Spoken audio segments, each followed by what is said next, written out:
지난달 그 한 신문 기사를 보니까 우리나라 부자의 기준이 거기 나와 있더라고요. 여러분들 궁금하시죠? 여러분들이 부자인지 아닌지 한번 자산 규모를 한번 생각해 보시기 바랍니다. 우리나라 상위 1%의 순 자산을 가지고 있는 부자의 경우 29억이 기준이라고 합니다. 얼마요? 29억. 예. 여기 혹시 29억 이상 갖고 계신 분들은 좀 민망하시니까 왼쪽 다리를 좀 올려주시면 제가 보고 저만 보고 좀 돈을 빌릴까. 농담입니다. 상위 10%의 부자는 얼마일까요? 1% 너무 거리가 멀잖아요, 그죠? 예, 당연히 안 되는 거고 10%도 역시 난공불락입니다. 9억이었습니다. 9억. 우리나라 순자산, 부동산 포함해서죠. 빚 없고. 이 기사를 보니까 우리나라 상위 1%에 들어가는 부자들일 경우 연 소득이 평균 2억 9천만 원 정도 된다고 합니다. 1년 소득이. 그리고 70%가 수도권에 거주하고 있고 평균 연령이 63세라는 거예요. 한편으로 좀 위안이 되더라고요. 예. 그렇구나. 오늘 이 본문 말씀 여러분들 잘 아시는 말씀입니다. 예수님 당시에 부자가 주님 앞에 나온 거죠. 그러니까 지금 기준의 29억 정도라고 하면, 근데 이 본문에 이 부자는 특이한 점이 있습니다. 공관복음에 모두 기록됐는데 뭐가 특이한가? 단순히 부자인 것뿐만 아니라 사회적으로도 성공한 것 같아요. 왜냐하면 관원이었다 이렇게 다른 복음서에들은 기록합니다. 그러니까 사내들인이었는지 아니면 다른 직책에 있었는지 모르지만 상당한 부와 더불어서 사회적인 성공을 동시에 누린 인물이었다. 그리고 젊었다는 거예요. 당시 평균 수명이 여러분들 약 40대 후반 정도였습니다. 그러니까 젊다라는 표현을 썼을 때는 지금 우리가 생각하는 것보다 더 젊을 경우죠. 그러니까 모든 것들을 다 가진 인물입니다. 근데 17절 오늘 본문 말씀을 보시면 그가 예수님께 나와서 17절 보겠습니다. 예수께서 길에 나가실새 한 사람이 달려와서 꿇어 앉아 묻자오되 선한 선생님이여 내가 무엇을 하여야 영생을 얻으리까. 자, 이 사람이 어떻게 주님께 나왔다고 하는가? 여기 보면은 마가는 특별하게 아주 자세히 기록합니다. 이 사람이 그냥 예수님께 나와서 질문했다 이렇게 할 수 있는데 어떻게 했다고요? 꿇어서 그 다음에 앉아 물었다는 거예요. 저도 가끔 이제 목사님 기도해 주십시오 이런 분들이 있습니다. 이제 저도 기도를 해주는데 어떨 때는 좀 당황스러울 때가 가족이 이렇게 끌고 와요. 기도해 달라고. 근데 본인은 너무 싫은 거야. 저한테 기도 받는 게 싫어요. 그 옆 사람은 믿음이 있는가 본데 당사자는 싫어요. 제가 누군지도 몰라요. 그러니까 막 제가 만지려고 그러면 막 이러시는 분들도 있어요. 그럼 이걸 기도를 해드려야 되나 말아야 되나? 그 데리고 오신 분을 보면 해드리고 싶은데 그 본인을 보면은 또 내가 기도하는 게 좀 아닌 것 같기도 하고. 그런데 간혹 어떤 분은 저 주차장에서 갑자기 무릎을 철퍼덕 꿇고 기도해 달라는 거예요. 그럼 여러분이 한번 목사라고 한번 생각해 보세요. 상식적으로 여러분은 누구를 위해서 기도할 때 간절할까요? 1번 다 똑같다. 예? 2번 다르다. 다르죠. 여러분은 누구를 기도할 때 정말 간절하게 기도하겠습니까? 당연하죠. 저 질퍼덕거리는 그 흙밭에서 훨씬 자기 자식벌이나 되는 저에게 목사님 기도해 주십시오. 그 마음이 제가 어떻게 대충 기도할 수 있겠습니까? 저도 간절히. 어떤 분은 막 손을 올리면 제 손을 잡아요. 두 손으로 막. 이분은 얼마나 간절하시면 이러실까? 자, 부자가 여러분들 간절하기가 쉽지 않습니다. 그죠? 제가 미국의 부유한 동네에서 오래 살아봤잖아요.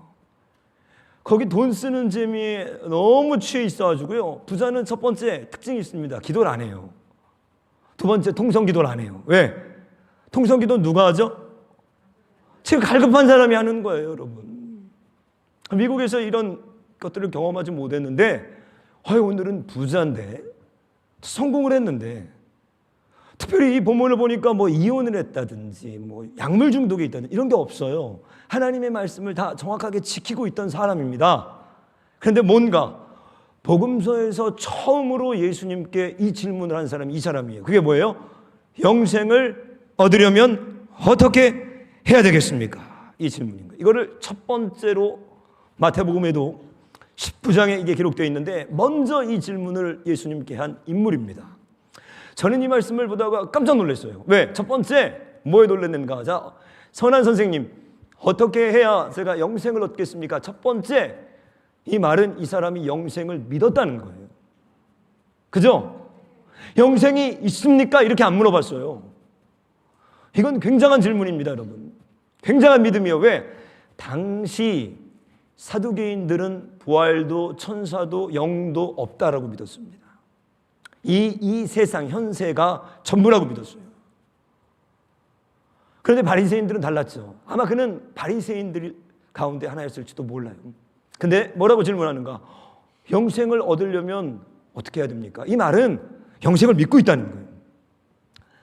제가 대학 때 기독교 학부에 있었는데, 우리 기독교 학부에 아주 정말 젠틀한 교수님이 계셨습니다. 너무너무 젠틀해요. 캐나다 분인데. 근데 어느 날 이분이 수업을 하다가 한참 뒤에 학년이 다 끝날 때 알았습니다. 이분이 예수의 부활을 안 믿어요. 예수의 하나님 되심을 안 믿어요. 카톡 왔잖아요, 그러니까. 그죠? 이 사람은 영생을 믿고 있었습니다. 여러분, 영생을 아는 것과 믿는 것은 다른 거예요. 영생을 알면요, 영생을 믿는 것과 뭐가 다른가? 영생을 믿는 사람은 영생의 모든 것을 걸어요. 이 사람은 영생을 믿었고, 두 번째, 또 무엇을 구하죠? 영생에 대한 갈망이 있었어요. 부자인데 뭐 하려고 예수님께 나와서 이 질문을 하죠? 갈급했다는 거예요. 내가 지금 이 믿음 생활을 하고 있는데 내가 과연 죽으면 천국에 갈 수 있을까? 여기에 대한 찝찝한 마음들이 늘 있는 거예요. 그 갈망이 있던 도중에 예수님께 나옵니다. 자, 영생을 믿었죠? 영생에 대한 갈망도 있었죠? 그리고 세 번째, 그 영생의 키를 가지고 계신 예수님께 오늘 나왔습니다. 자, 핵심적으로 가장 중요한 건 누구예요? 알파와 오메가요. 한번 그 책을 열면 닫으리가 없는 그 보좌 우편에 이니 봉인되어 있는 하나님의 생명책을 열 수 있는 유일한 누구에게? 메시아 예수님에게 오늘 나왔습니다. 자, 이제 이 예수님과의 만남에서 예수님이 마치 강도 우편, 그 십자가 우편의 강도에게 오늘 내가 너와 함께 낙원에 있으리로다, 이 한마디만 들으면 오늘 영생의 문제는 해결되는 거예요. 오늘 만약에 예수님이 이 예배 가운데 오셔가지고 저에게 내가 사랑하는 아들아, 내가 너의 영혼을 인쳐서 내가 너를 구원하리라, 그 한마디만 해주면 얼마나 좋을까요? 그죠? 이 부자 청년은 인생에 가장 어떻게 보면 3번 온다고 하는 찬스를 맞이했습니다.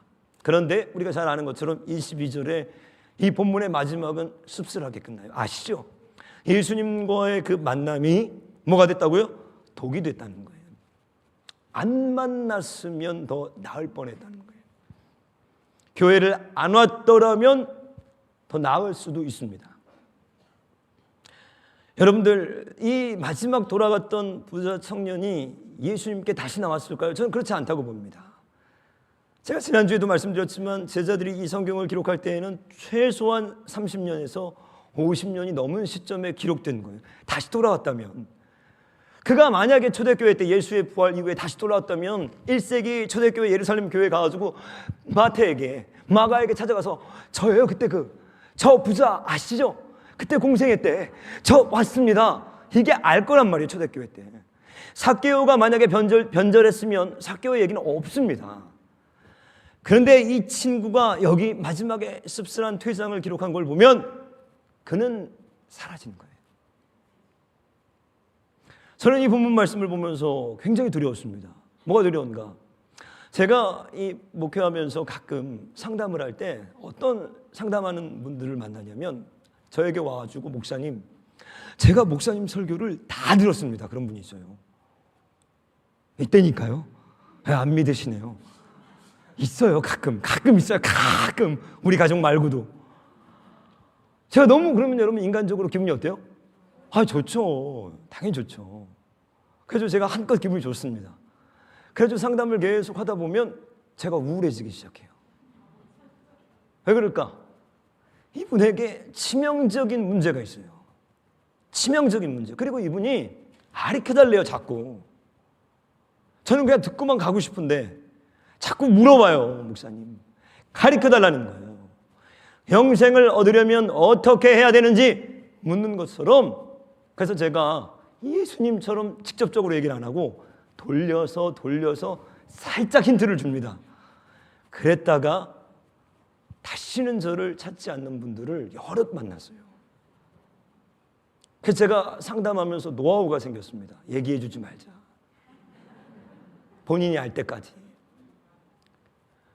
여러분 보십시오. 저는 이 본문 말씀을 이렇게 묵상하면서 두려운 게 있습니다. 오늘 설교의 제목이 뭔가? 주님이 불편해질 때인 거예요. 여러분 주님과 편하세요? 불편하신 분 안 계십니까? 오늘 이 본문 말씀을 통해서 저는 왜 우리가 주님과 불편해지나, 언제 이 주님과 오늘도 우리는 씁쓸하게 잘못된 만남을 갖게 되는가, 그걸 몇 가지로 한번 정리해서 나누고 기도하려고 합니다. 첫 번째, 언제 주님이 불편해지나? 첫 번째, 우리가 축복을 받으면 주님과 불편해집니다. 뭐라고요? 뭘 받으면요? 축복. 뭘 받으면요? 축복. 오늘 이 부자 청년은 쉽게 말해서 모든 걸 다 받았습니다. 우리가 가장 좋아하는, 우리가 축복할 때 제일 먼저 여러분 뭐가 떠오르죠? 돈이죠. 그렇죠?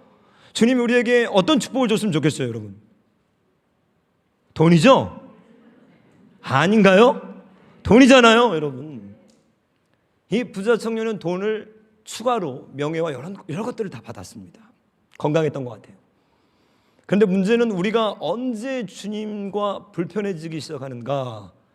우리가 구하던 축복을 받을 때부터예요. 무슨 얘기인가? 제가 가장 기억에 남는 그 송구영신 예배가 있습니다. 제가 한 22살 때쯤인데 송구영신 예배가 됐는데 하나님 앞에 너무너무 헌금을 하고 싶은 거예요. 여러분 그럴 때 간혹 있죠? 간혹 있잖아요. 그죠? 늘 안 그러잖아요. 솔직히 얘기해봐요. 늘 막 매주 헌금을 막 너무 하고 싶어요? 난 안 그러던데. 그죠? 솔직해져야 돼요, 여러분. 솔직해야 살 확률이 높아요. 그 딱 시침이 떼고 앉아가지고 예수님 잘 믿는 것처럼 하다가 근심하면 돌아간다니까. 다 차라리 다 드러나고, 차라리 여기서 혼나고, 차라리 여러분들, 근데 그날은 너무너무 하나님 앞에 헌금을 하고 싶은 거예요. 돈이 없어요. 다 뒤져봤더니 내가 아주 좋아하던 누님이 낯쓰라고 준 용돈에서 쓰고 10,000원짜리에서 몇천 원이 남아 있었습니다. 그래서 한 4, 5천 원 됐던 것 같아요. 제 기억에 몇천 원이었어요. 그걸 봉투에 넣어서 헌금을 하고 많이 울었어요. 왜?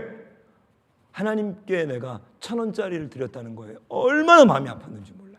제가 그때 눈물로 기도했습니다. 하나님, 제가 평생 주님 앞에 가는 그날까지 1,000원짜리는 헌금하지 않겠습니다. 그리고 제가 10만 원 이하로 헌금한 적은 한 번도 없어요. 유학 가면서부터. 왜요?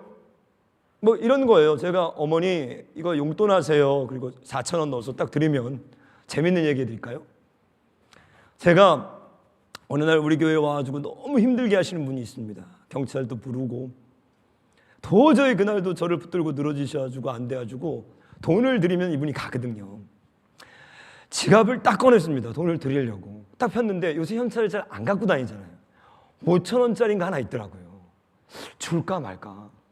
이거 너무 적은데.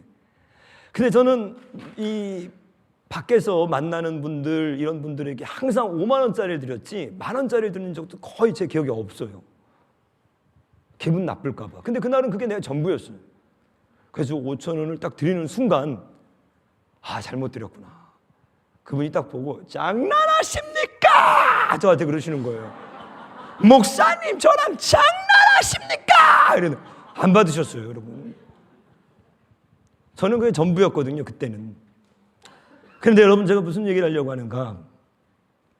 그때 그 물질을 하나님께 성구영신 예배 때 드리고, 제가 이제 나이가 먹었잖아요. 소득이 생기고 받는 돈이 많아지다 보니까 11조가 부담되던데요. 불편해지는데, 목사인데도. 금액이 많아지니까 제일 먼저 뭐가 불편해지죠? 예수님이, 말씀이 다 불편해지는 거예요. 여러분, 제가 지금까지 건강하신 분들 중에 예수님 잘 믿는 사람들 별로 못 봤습니다. 제가 환우기도회 때 한번 설교한 적이 있는데, 믿음의 전성기가 언제냐? 아플 때예요. 하나님이 주신 축복이라고 그 건강을 가지고 우리들은 대부분 어떻게 하는가? 낭비해버립니다. 제가 아는 분, 미국에서 저번에도 말씀드렸죠. 갱년기를 모르셨대요. 여성분인데 갱년기라는 게 몰랐대요. 갱년기라는 게 있는지도 몰랐대요. 왜? 카지노에서 3일씩 밤을 새는데 얼마나 몸이 건강하신지 나와보면 3일 지난 거예요. 나와보면 3일 지났고. 저는 이런 고백들을 많이 들었습니다. 건강할 때는 모두 세상과 육체를 위해서 다 탕진해버려요. 건강할 때 밤을 새워서 기도하고, 건강할 때 전도하고, 건강할 때 하나님의 영광을 위하여서 자기를 부인하고 십자가를 지는 경우는 드물어요.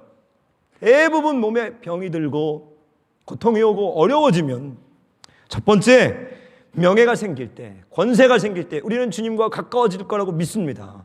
그렇지 않아요. 주님과 가까웠던 사람이 권세를 갖게 되고, 주님과 가까웠던 사람들이 한때 명예를 갖기 시작하자 주님과 불편해져 버립니다.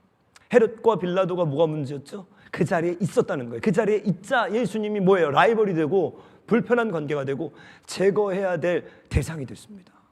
만약에 그들이 나병이 들렸고, 만약에 그들이 중풍병자였다면 절대적으로 예수님이 필요했을 거예요.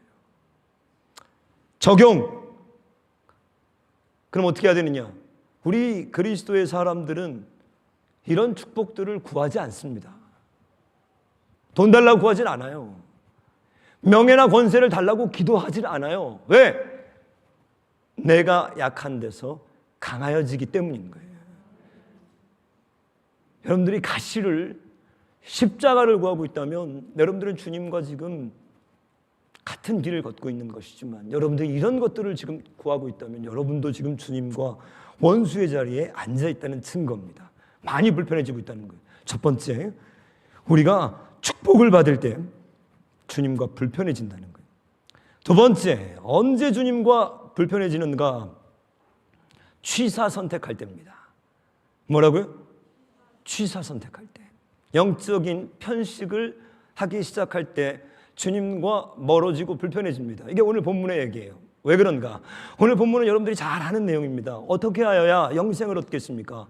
그러니까 주님께서 쭉 10계명의 두 번째 돌판에 있는 기준들을 한 6개 정도 얘기하십니다. 그때 뭐라고 이 부자 청년이 대답하는가? 이것들 내가 다 지켰습니다. 이렇게 얘기하는 거예요. 그런데 주님이 뭐라고 하죠? 다 지켰다고 한가요? 주님은 다 지키지 않았다고 합니다. 그러면서 내게 있는 것을 다 팔아서 가난한 사람들에게 나눠주라, 이렇게 얘기해요. 그때 그것이 이 부자 청년을 올가미로 얽어매기 시작합니다. 왜? 그는 이것은 하고 싶지 않은 거예요. 주님의 말씀이 나에게 맞는 것만 하고 싶은 거예요. 마태복음 23장 22절, 여기 바리새인들과 종교 지도자들을 책망하면서 예수님이 이렇게 얘기하십니다.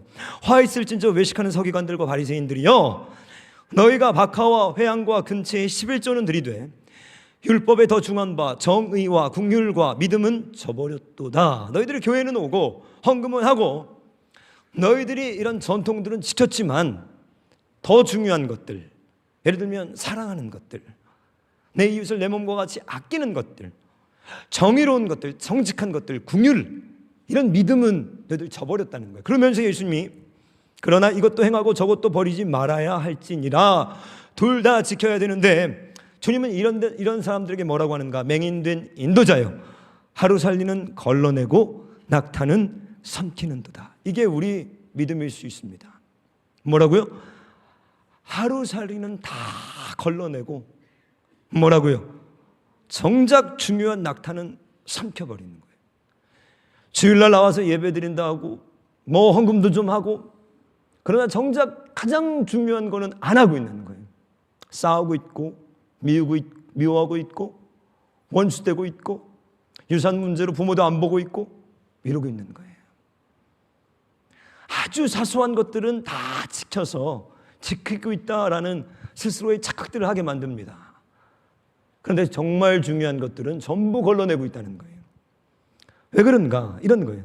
내가 원하는 것만 지금 하고 있는 거예요. 내가 원하는 거. 제가 교회에서 성도님들에게 이렇게 제일 가슴이 어려울 때가 뭐냐면, 저희 교회에 이제 뭐 봉사하거나 어떤 도움이 필요합니다. 그래서 성도님들에게 무엇인가 도움을 요구하면 거의 대부분은 자기가 하고 싶은 거를 합니다. 그런데 교회가 필요한 건 뭐냐? 여러분이 하고 싶은 게 필요한 게 아니라 교회가 지금 필요로 하는 곳에 사람이 필요한 거예요. 그래서 우리가 이런 식으로 교회를 섬깁니다. 예를 들면 뭐 찬양한다든지 자기들이 원하는 거.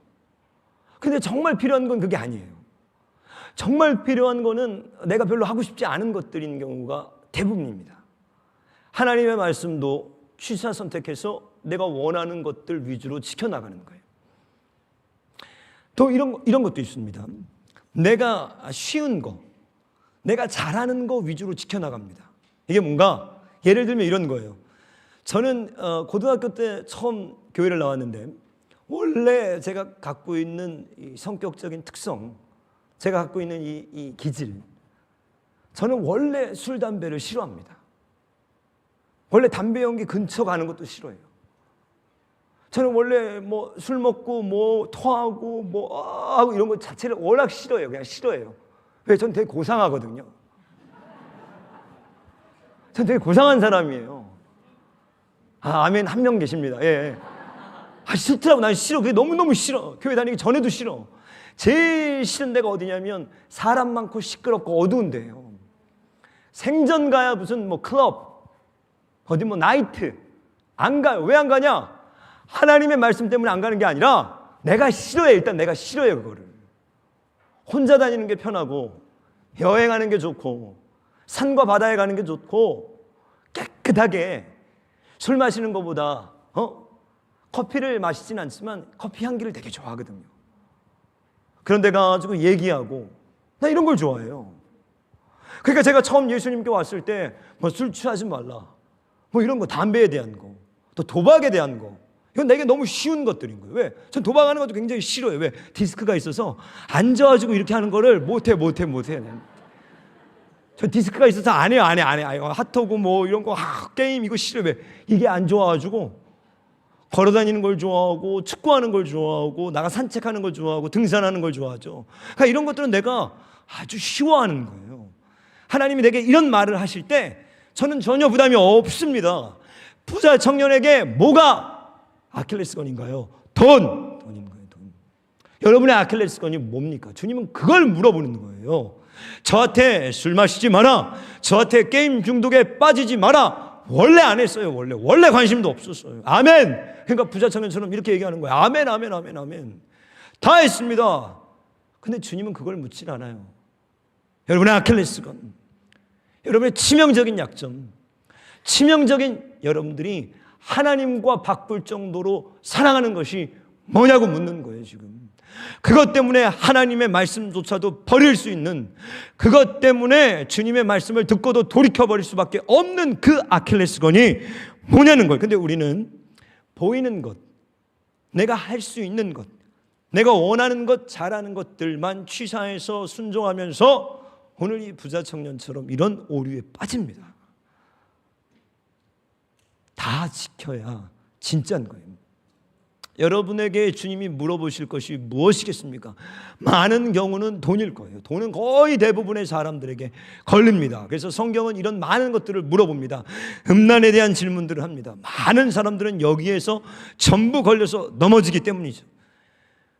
취사 선택을 하고 있다면 우리는 반드시 예수님과 어떤 시점에서 외나무 다리에서 만나서 예수님을 밀어버려야 건너갈 수 있는 그 다리를 통과하게 돼요. 주님이 불편해지는 거예요. 우리도 근심하면서 슬픈 기색을 띠고 주님을 떠날 거예요. 아니, 떠났는지 몰라요. 첫 번째가 뭐라고 그랬죠? 우리가 축복받을 때. 두 번째, 취사 선택하고 있을 때. 세 번째, 이건 조금 난해합니다. 근데 익숙해지고 있을 때입니다. 익숙해지고 있을 때. 오늘 20절 말씀을 보면 예수님의 말씀을 듣고 그가 여짜오되 선생님, 이건 내가 어렸을 때부터 다 지켰습니다. 자, 예수님의 말씀이 이 부자 청년의 귀에 전혀 새롭지가 않았다는 거예요. 예수님 익숙한 거예요. 제가 어려서부터 다 했던 겁니다. 근데 여러분, 오늘 이 본문 말씀에 중요한 비밀이 있습니다. 예수님이 6가지 정도를 지금 언급을 하셨는데, 여러분, 이건 출애굽기에 나와 있는 10계명이에요. 그죠? 제가 아까 말씀드렸지만 예수님은 10계명 중에서 의도적으로 6개, 두 번째 돌판에 있는 내용들만을 지금 언급하고 있어요. 자, 첫 번째 돌판에 있는 4개는 언급하지 않았습니다. 뭐 안식일을 지키라든지, 하나님 한 분만 섬기고 그분의 이름을 망령되이 일컫지 말고, 너를 위해 새긴 우상이나 만들지 마, 이런 건 전부 얘기를 안 하고 전부 뭐에 대한 내용만 얘기했냐면 이웃과의 관계에 대한 두 번째 돌판의 얘기만 한 거예요. 왜 그러셨을까요? 그 이유가 있습니다. 우리를 들춰내야 되는데, 자, 여러분, 하나님 사랑하십니까? 아멘, 아멘, 아멘, 아멘. 예배 얼마나 좋아요, 다들. 아멘. 어제도 예배, 금요일도 예배, 목요일도 예배. 우리 교회 예배 너무너무 많잖아요. 기도 열심히 하시죠. 갈급하시죠. 그런데 문제가 뭔가? 그건 거짓이라는 거예요. 하나님을 사랑하는 것을 우리가 정확하게 볼 수 있는 기준을 예수님은 뭐로 갖고 오셨다는 거예요? 이웃과의 관계에서 이것들을 펼치시겠다는 거예요. 그 전까지는 드러나지가 않아요. 그 전까지는 이게 정말로 하나님을 사랑하는 건지, 그래서 요한일서에 요한은 뭐라고 그러죠? 보이는 하나님, 보이지 않는 이웃을 사랑하지 않으면서 보이지 않는 하나님을 사랑할 수 없다는 거예요. 그러니까 주님은 의도적으로, 집중적으로 어디다 지금 폭격을 하고 있는가? 이 부자 청년과 우리들에게 내 이웃, 내 일상, 사람과의 관계에서 너의 믿음을 증명할 수 있겠냐는 거예요. 너의 가족 안에서, 너의 부부관계에서, 너의 교회 생활에서, 너의 말과 너의 인간관계에서 나를 사랑하는 것을 증명할 수 있겠느냐? 이때 부자 청년은 다 지켰습니다, 이렇게 대답한 거예요. 왜? 너무 익숙해져 버린 거예요. 교회에 있으면 어떤 대답을 해야 되는지, 교회에서 어떤 대답이 정답인지, 교회에서는 어떻게 행동해야 되는지 오랜 시간에 그 옷을 딱 입어버리니까, 그 가면을 딱 써버리니까 주님 앞에서도 내가 거기에서 지금 변질됐다는 걸 모르는 거예요. 제가 이 노숙인 도시락 사역을 저희들이 코로나 시작하면서 벌써 3년 되어갑니다. 3년 넘었죠. 처음부터 이 노숙인 도시락을 제가 해본 적이 있나요? 없죠. 미국에서 와서 열심히 월, 화, 수, 목, 금 하루도 안 빠지고 가서 도시락을 갖다 날랐습니다. 그래서 이 교회에서 또 목사님, 또 하나님 맡기신 이 일을 내가 감당하기 위해서 정말 열심히 했어요. 근데 내 중심에 그 용산역에 가가지고 그 용산역 주변에 이렇게 떠돌고 계시는 노숙인들을 보면 가가지고 같이 밥도 먹기도 하고 그렇게 반갑고, 거기에다가 우리 성도님들이 후원을 해주셔서 제가 개인적으로 받아서 거기에다가 부은 돈이 1,000만 원 가량이 됩니다. 그냥 개인적으로 성도님들이 이거 사용해 주십시오. 그럼 거길 가가지고 텐트를 바꿔주고 옷을 사다 드리고 햇반을 사다 드리고 그런 시간들이 많이 지났어요. 근데 어느 순간 익숙해지는 거예요. 그걸 해줬다고 바뀌는 것도 별로 없어요. 그걸 했다고 그 사람들이 나한테 와가지고 너무 감사하다 이런 경우도 별로 드물어요. 근데 어느 날 제가 또 도시락을 갖고 용산에 가가지고 날라주고 용산역 위에 와서 밥을 먹으러 가는데 가다가 그 노숙인 한 분을 만난 거예요. 그런데 제가 그분을 피하더라고요. 제가 못 본 척하고 식당에 혼자 들어가더라고요. 밥을 먹는데 슬퍼지기 시작한 거예요. 예수님을 피한 것 같은 거예요. 아, 이거구나. 이거예요. 내가 익숙해지는 거예요. 설교도 익숙해지는 거예요. 예배도 익숙해지는 거예요. 익숙해지면 뭐가 문제냐? 익숙해지는 순간 주님에 대한 갈망은 약해지게 되어 있습니다. 내가 거기에 대해서 익숙해지는 순간 주님을 향한 내 갈망은 시들어버리는 거예요. 그래서 우리 그리스도의 사람들이 두려워하는 게 있습니다. 그건 뭐냐면 익숙해지는 거예요. 그래서 초대교회 예수의 사람들을 보십시오. 예루살렘과 유대와 사마리아와 땅끝까지 이뤄서 교회에 박해가 일어나요. 교회가 없어져 버려요. 갑자기 핍박이 일어나서 뿔뿔이 흩어져야 됩니다. 내가 어떤 기득권을 가지고 내가 여기서 몇 년을 목회를 하면서 사람들의 신임을 얻고 이제 나를 추종하는 사람들이 생기고 이제 내가 어떤 영향력을 가지기 시작할 때쯤 주님은 또 흩어버리는 거예요. 왜? 그것들이 주님과 나와의 관계를 시들게 할 수 있는 얼마든지 위험한 독소가 되기 때문인 거예요. 여러분들 익숙해지고 계십니까? 그건 시들어버리고 있다는 거예요. 예배에 익숙해지고 있습니까? 익숙해지면 안 돼요. 하나님을 향한 갈망이 오늘도 뜨거워야 됩니다. 절대로 익숙해지면 안 됩니다. 설교가 익숙해지고 있습니까? 여러분들 찬양하는 게요 아니라는 거예요. 이 부자는 익숙해졌습니다. 다 지켰습니다. 첫 번째, 축복을 받을 때, 취사 선택할 때, 세 번째, 익숙해질 때, 네 번째, 언제 우리가 주님과 결정적으로 불편해지기 시작하는가? 쇼하고 있을 때입니다. 외식하고 있을 때, 위선하고 있을 때. 오늘 본문에서 마태복음 19장 18절 19절, 마태는 약간 다르게 기록하는데 제가 읽어드릴게요. 여러분들이 한번 어디가 다른지 주무시다 깨셔서 찾아보시길 바랍니다. 마태복음 19장 18절, 이르되 이 부자가 물었습니다. 예수님, 어느 계명입니까?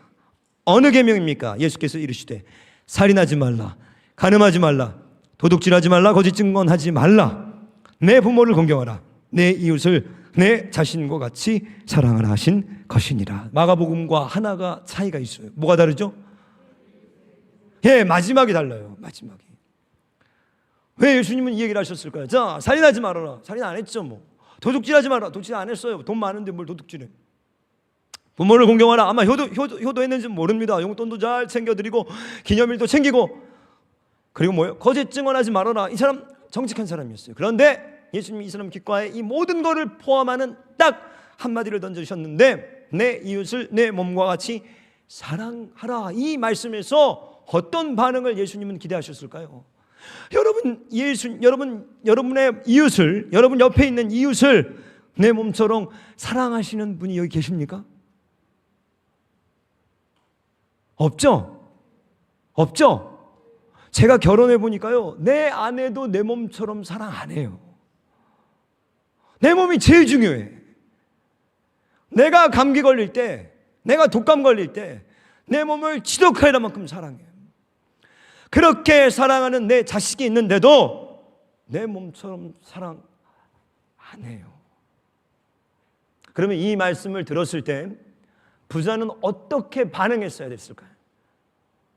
예수님, 제가 죄인입니다. 어찌하여야 하겠습니까? 제가 이기적입니다. 이렇게 반응했어야 되는데 다 지켰습니다. 이렇게 얘기하는 거예요. 이걸 성경에서는 위선이라고 얘기합니다. 외식이라고 해요. 이걸 더 정확한 번역을 하면 쇼입니다. 쇼. 지금 목사들이 8시에 나와가지고 쇼하는 거예요. 제가 주일날 새벽에 일찍 일어나거든요. 일찍 일어나서 엎드려 있습니다. 기도합니다. 근데 어느 날 주님이 저에게 물어보셨어요. 왜 이렇게 간절하냐? 간절합니다, 하나님. 간절합니다. 오늘 예배에 찾아오는 이 한 사람 한 사람들 성령께서 만져주시고 여기 부흥의 역사가 일어나고 오늘 이 예배를 통해서 치유가 일어나고 회개가 일어나고 하나님의 검과 같은 말씀이 떨어지기를 원합니다. 그래, 그렇다면 월요일부터 토요일까지도 같아야 된다는 거예요. 제가 이 예배를 여러분들과 드리는 거 뜨겁게 드리는 이유가 있습니다. 이 뜨겁게 오늘 예배를 드려야 돼요. 오늘 성령이 역사하셔야 돼요. 성령이 충만해야 돼요. 그 이유가 있습니다. 왜? 그래야 남은 6일을 바꿀 수 있기 때문인 거예요. 기도해야 됩니다. 할렐루야. 그래야 남은 6일을 바꿀 수 있기 때문인 거예요. 여기서 주무시고 계시면 여러분들의 남은 6일은 비전이 없어요. 여기서 하나님의 능력을 받아야 돼요. 여기서 간절해야 돼요. 여기서 성령 충만해야 돼요. 근데 왜 6일을 바꾸기 위한 퍼포먼스가 되면 안 됩니다. 안 하던 짓을 갑자기 주일날 와서 하면 안 돼요. 전혀 하지도 않았던 짓을 여기 나와가지고 하고 있으면 그때부터는 주님과 불편해지기 시작하는 거예요. 어떤 목사님이 계시는데 와이프랑 싸우고 때려요. 근데 여기 나와가지고 저는 아내를 사랑합니다. 내 몸처럼 사랑합니다. 그리고 아내와 있었던 즐거운 얘기들 막 해요. 성도들이 듣고 와, 우리 목사님은 정말 아내를 사랑하구나. 우리 목사님은 정말 아내와 인고 부부시구나. 이게 지금 쇼하는 거예요. 여러분들도 그럴 수 있습니다. 쇼하고 있을 때 우리 주님과는 상극인 거예요. 멀어질 수밖에 없어요. 원수됩니다. 5번째, 이 지금부터 제가 얘기하는 예를 잘 들으셔야 됩니다. 여기에 굉장히 중요한 비밀이 있습니다. 어느 날 오래된 친구 하나를 제가 만나가지고 같이 식사하고 교제하게 됐어요. 예전 친구니까 얼마나 재밌든지 이런저런 얘기를 하는데 제가 마가의 다락방에 와 있는 게 너무 신기한 거예요. 그렇게 존경하던, 자신들이 그렇게 정말 존경하던 박보영 목사님, 인천 마가의 다락방 방주교회, 그리고 자기가 오래전부터 그렇게 친했던 찬이, 근데 이 찬이가 여기에 와 있을 거라고는, 여기에 있다는 것이 너무 신기한 거죠. 이 두 개가 어떻게 하나가 됐을까? 그러다가 이 친구 남편이 이런 질문을 했습니다. 저한테, 만약에 박보영 목사님이 너의 멘토인데 너와 목사님과의 사이에서 어떤 계획과 진로의 부분에 있어서 의견이 충돌할 때 너는 너의 의견을 따르겠느냐, 목사님의 의견을 너가 원치 않아도 따르겠느냐, 이 질문을 한 거예요. 이게 궁금했나 봐요. 그래서 제가 2번 생각도 안 하고 바로 그 자리에서 즉각적으로 대답했습니다. 당연히 나는 목사님이 하라고 하는 걸 한다, 이렇게 얘기했어요. 그랬더니 너무 놀라는 거예요. 이게 충격이었나 봐요. 그렇죠? 그런 교회를 다니고 있다는 건 축복입니다, 여러분. 그죠? 내가 섬기는 교회, 내가 존경하는 목사님이 내 뜻과 맞지 않는 다른 거를 시켜도 따라갈 수 있을 정도의 존경하는 목사님과 함께하고 있다면 그게 복된 신앙생활인 거예요. 그러니까 여러분들 그런 말이 있잖아요. 우리 인생의 방황은 예수를 만나면 끝나고 우리 신앙의 방황은 좋은 교회를 만나면 끝난다는 거예요. 제가 이 얘기를 하니까 이 친구가 너무너무 놀라는 거예요. 그런데 여러분, 여기 비밀이 있습니다. 여기 중요한 비밀이 있어요. 여러분들이 오늘 이 얘기를 잘 기억하셔야 돼요. 여기 3가지 비밀이 있는데 왜 그러면 나는 그렇게 대답하고 그렇게 할까? 첫 번째, 이겁니다. 목사님이 모든 면에서 나보다 뛰어나다고 믿고 있기 때문인 거예요. 뭐라고요? 모든 면에서 나보다 어떻게? 월등히 뛰어나다고 믿고 있는 거예요. 삶과 인격과 성품과 믿음과 하나님을 경외함과 모든 면에서 제가 존경하고 뛰어나다고 믿고 있는 거예요. 18절 여러분 보십시오. 선한 선생님이여, 내가 무엇을 하여 영생을 얻으리이까? 그러자 예수님이 다시 반문합니다. 다시 질문해요. 내가 어찌하여 나를 선하다 일컫느냐? 하나님 한 분 외에는 선한 이가 없느니라, 이런 거예요. 자, 이 얘기가 뭐죠? 예수님이 다시 지금 반문하고 있습니다. 예수님의 반문 질문의 뉘앙스를 잘 보셔야 돼요. 너 왜 나를 선하다고 하느냐?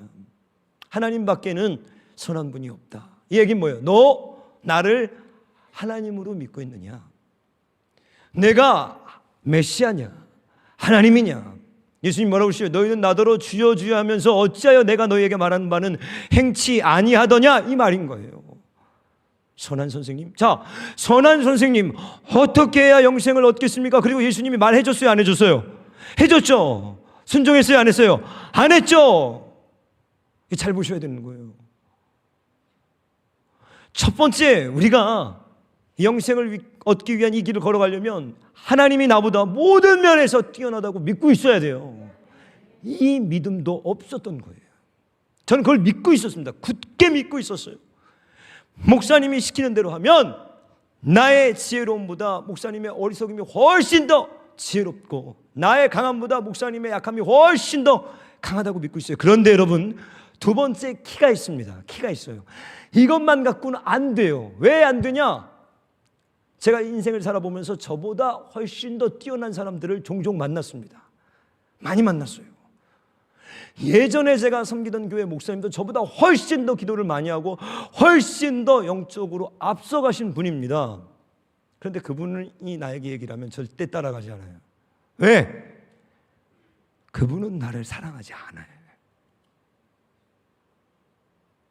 여러분, 정명석이 여러분들보다 뛰어납니다. 아세요? 초등학교 때 8시간씩 기도했다고 그랬어요. 뻥인 것 같아, 내가 봤을 때. 뻥치는 뻥. 거짓말이 입에 붙었어 아주 그냥. 우리는 안 믿어 그런 거. 여러분들 다 믿죠? 아, 뻥이야 내가 보니까. 어디 뻥? 하루 있을지 몰라, 하루. 자기가 산에 가서 매일 8시간씩 기도했대요. 이런 뻥을 쳐 그냥 아주 그냥. 안 믿어요 우리는. 뻥이에요, 뻥. 믿지 마. 대단한 사람인 건 확실해요. 대단하죠. 병자도 고치고. 근데 문제가 있습니다. 나보다 뛰어나기만 하면 안 돼요. 왜? 그 사람이 날 이용할 수 있거든요. 자기의 유익을 위해서 날 이용해요. 내 목회의 첫 번째 원칙이 뭐냐? 나의 출세를 위해서, 나의 성공을 위해서 성도를 이용하지 말자는 거예요. 왜? 목사들이 다 그러고 있더라는 거예요. 내가 목회를 잘 못해도 상관없어요. 아무것도 못해도 상관없어요. 내 목회가 전혀 되지 않아도 돼. 근데 적어도 내 성공을 위해서 교회에 오는 성도들, 나를 좋아해주고 따라주는 성도들을 이용하지는 말죠. 얼마든지 이용할 수 있는 거예요. 돈도 다 빼버리고. 그죠 여러분? 저는 성도님들이 저한테 뭐 사줄 때 굉장히 마음이 아파하고 찢어져요. 제발 그러지 마세요. 왜? 저는 교회에서 돈 받고 다녀요. 여러분은 돈 내고 다니잖아요. 그래요 안 그래요? 그러잖아요. 난 돈 받고 교회로 와요. 돈 받고 교회 오는 사람이에요. 제가 교회에서 월급 받고 다니다니까요. 여러분은 오늘도 돈 낼 거잖아요. 근데 왜 나한테 돈을 줘요? 주지 마요. 진심이에요. 내가 주고 싶다니까 여러분들에게. 선물도 주지 마요. 내가 주고 싶어요. 왜? 돈 내고 오는 사람들이 왜 돈 받고 오는 사람한테 줘요? 근데 진심이에요. 여러분, 얼마든지 목사들이 이용할 수 있습니다. 자기의 유익을 위해서, 성공을 위해서, 명예를 위해서, 부를 위해서 싹 다 뺏어서 설교 잘해서 병을 고쳐서 여러분들에게 있는 거 탈탈탈탈 다 털어서 나 부자 되고 시원차 타고 좋은 거 타고 다 먹고 누리고 여러분들 얼마든지 가스라이팅해서 종으로 만들 수 있어요. 그게 문제라는 거예요. 그런데 21절 오늘 마가복음의 특이한 말씀이 여기 한 구절 들어가 있습니다. 21절 예수께서 그를 보시고 사랑하사 이르시되 이건 거예요. 너 그것을 다 팔아서 가난한 자들에게 나눠주어라. 왜요? 뭐 때문에요? 사랑했다는 거예요. 나보다 전지전능하시고 월등히 뛰어나신 분이 나를 지극히 사랑할 때 우리는 순종할 수 있는 거예요. 그럴 때 순종할 수 있는 거예요. 그런데 마지막 세 번째가 있습니다. 그게 뭔가? 내가 그럼에도 불구하고 목사님의 말씀에 순종할 수 있는 마지막 이유. 첫째, 모든 게 나보다 뛰어나야 되고 나를 사랑해야 돼요. 저희 목사님 저를 사랑합니다. 제가 처음 만났을 때부터 전혀 저를 알지도 못하는 저는 잘 알죠 목사님을. 처음 저에게 만나가지고 목사님이 하셨던 질문이 그거였어요. 저는 무슨 신학교를 나왔나, 무슨 신학을 가지고 있나, 어떤 뭐 설교 이런 거에 대한 질문을 하실 줄 알았는데 목사님 의외의 질문을 하시는 거예요. 애가 넷이라던데 뭘 먹고 사냐는 거예요. 그리고 저를 어떻게 해서든지 어디서든지 저에게 스폰서를 구해서 어떻게 해서든지 저를 살리려고 처음 봤는데요. 목사님이 만약에 명령을 해서 너 이렇게 해야 돼, 이렇게 해야 돼, 이렇게 해야 돼, 이렇게 해야 돼 그런 명령으로 할 수도 있지만 은혜로 한 거예요. 은혜로. 거기에 제가 감동을 받은 거예요. 그게 사랑이에요. 우리가 예수님을 믿을 때 여러분 나 천국 갈 거야. 나 주님의 말씀 지킬 거야. 주님의 말씀 다 지키면 천국 갈 거야. 나 오늘도 주님의 말씀 지킬 거야. 죄와 싸울 거야. 죄에서 멀어질 거야. 그래 저 천국 가는 사람 한 사람도 없습니다. 뭐로요? 십자가 은혜로 가는 거예요. 왜? 주님이 나를 위해서 죽으셨으니까. 주님이 나 같은 사람도 사랑하셨으니까. 주님이 나 같은 사람을 버리지 않으셨으니까. 주님이 오늘도 나를 긍휼히 여기시니까 이건 거예요. 이거. 이게 오늘도 우리의 삶을 죄에서 이기게 할 수 있는 강력한 엔진이 되는 거예요. 그런데 그래도 목사님과 부딪힐 수 있습니다. 세 번째 뭐가 있어야 되는 줄 알아요? 내 욕심이 없을 때예요. 자, 내가 욕심이 있으면 어떻게 될까요? 이제 부닥칩니다. 이 부자 청년은 첫 번째와 두 번째를 다 알았을지 몰라요. 예수님 나보다 뛰어나신 분이지. 아마 예수님이 날 사랑해서 여기에 대한 이해는 없었을지도 몰라요. 그런데 이 부자 청년이 결국 돌아설 수밖에 없었던 이유는 주님과 결정적으로 뭐가 부딪히는 거예요? 내 욕심이 부닥치고 있는 거예요. 여러분 보십시오. 어느 날 해외 토픽을 보니까 어떤 여자가 호랑이를 이렇게 만지고 있는데 호랑이 옆에 사육사가 있습니다. 여기를 만지라고 그래요. 철저히 길들여진 호랑이에요. 그걸 이렇게 만지고 있다가 이 여자가 담대해지니까 사육사가 시키지도 않은 부분을 막 만집니다. 엉덩이도 만지고 막 여기 만지고. 그러니까 호랑이가 화가 나서 꼬리로 팍 이 여자를 때려버렸어요. 이 여자는 꼬리로 맞을 거라고 생각도 못했죠. 마지막 내가 주님과 언제 불편해지는가? 내 자아를 건들기 시작하면, 내 자존심을 건들기 시작하면 그때부터 우리는 주님을 멀리합니다. 웨스트민스터 신앙 고백, 우리 개신교회 장로교회 개혁주의에서 소요리 문답 1번 칼뱅주의가 있습니다. 그게 여러분들 잘 아는 거예요. 그게 뭐냐? 사람의 제일 되는 목적은 하나님을 영화롭게 하는 것과 영원토록 그를 즐거워하는 것이다 하는 거예요. 하나님의 우리의 목적은 뭐냐? 하나님을 영화롭게 하고 영원토록 하나님을 즐거워하는 것. 여러분 그렇게 살고 계십니까? 여러분의 자아를 십자가에 못 박고 주님을 즐거워하며 영원토록 하나님을 영화롭게 하는 게 여러분의 목적이라면 우리는 절대 주님과 불편해지고 소원해지지 않을 것입니다. 주님과 불편해지게 만드는 게 무엇인지 다 내려놓을 수 있겠습니까, 여러분? 그것들을 전부 다 내려놓고 주님만 구해서 영생을 취하는 저와 여러분 되시길 주님의 이름으로 축복합니다. 우리 시간에 나의 영혼이 잠잠히 하나님만 바라며 우리 찬양하시면서 준비하신 예물 하나님 앞에 올려드리면서 기도하며 찬양하는 시간 갖겠습니다. 하나님, 우리들 돈 때문에 하나님 앞에 영생을 잃는 어리석은 자들 되지 말게 하시고 주님 근심하며 돌아간 이 부자 청년들처럼 우리 마음에 주님을 대적해 높아진 것들 욕심들을 오늘 십자가에 못 박고 그 은혜로 주님 앞에 전심으로 천국의 여정을 달려가는 우리 모두 되게 하여 주시옵소서. 예수님의 이름으로 기도하였습니다. 아멘.